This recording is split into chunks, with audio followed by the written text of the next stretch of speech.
Hey, what's up, everyone? It's a Fight Analyst here. We're coming off another great weekend at UFC Uruguay, where we cash our bets on Valentina Shevchenko by decision at plus 105. We have a great fight card this weekend, arguably the best pay-per-view of the year. In the main event, we have Stipe Miocic taking on Daniel Cormier for the heavyweight championship. Looks to be phenomenal. We also have returning fighters like Nate Diaz, who hasn't been in the ring for about 3 years, and then you have Paulo Costa versus Yoel Romero, which looks like to be a barn burner. It's going to be amazing. We're looking to cash this bets on a bantamweight fight on the night, and we're looking to take Corey Sandhagen by decision at minus 105, and you can get that line courtesy of 5 dimes. This could be a great fight, arguably one of my favorite fights on the card, just because Corey Sandhagen is fighting.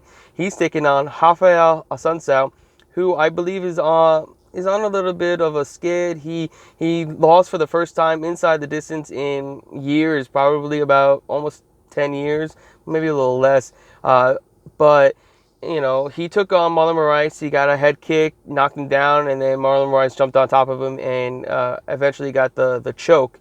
But Corey Sandhagen, man, this kid is something else. He's surging. He came in there and completely dominated John Lineker on the feet. He landed over 120 strikes against him. He took all of John Lineker's best shots and didn't even phase him. If this fight stays on the feet, which I believe it should, I don't see Assunção being able to really have anything for him. You're talking about Corey Sandhagen's throwing over 12 strikes a minute and landing an absurd about 8.5 strikes a minute, while Assunção's only throwing a little bit over 4 strikes and landing 3.5 per minute.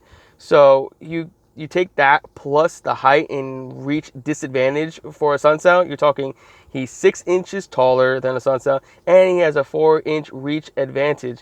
So you mix those together, it's a recipe for disaster for Assunção. That with he's also 37 years old, he's getting up there in age. He's more likely just a gatekeeper in the top 5 until Corey Sandhagen goes in there and beats him. And the only way that Assunção can really win this fight is if he takes this fight to the mat and completely controls Sandhagen. Well, that's easier said than done. Anybody who's taking him to the mat, Mario Batista got caught in an armbar. Ilori Alcantara almost got Corey Sandhagen in an armbar, but the limbs on him is ridiculous.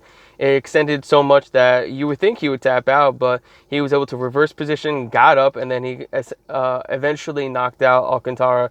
So with that said, I believe Sandhagen should have his way on the feet here, completely pick him apart at range, and just land barrages of strikes and get a clear decision win here and cement himself as one of the best at 135 pounds.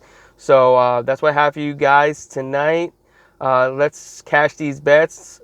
Also, you guys can follow me on Twitter, like always, at Fight Analysts. I can't wait to see all you guys in Miami next week, and you guys have a good one.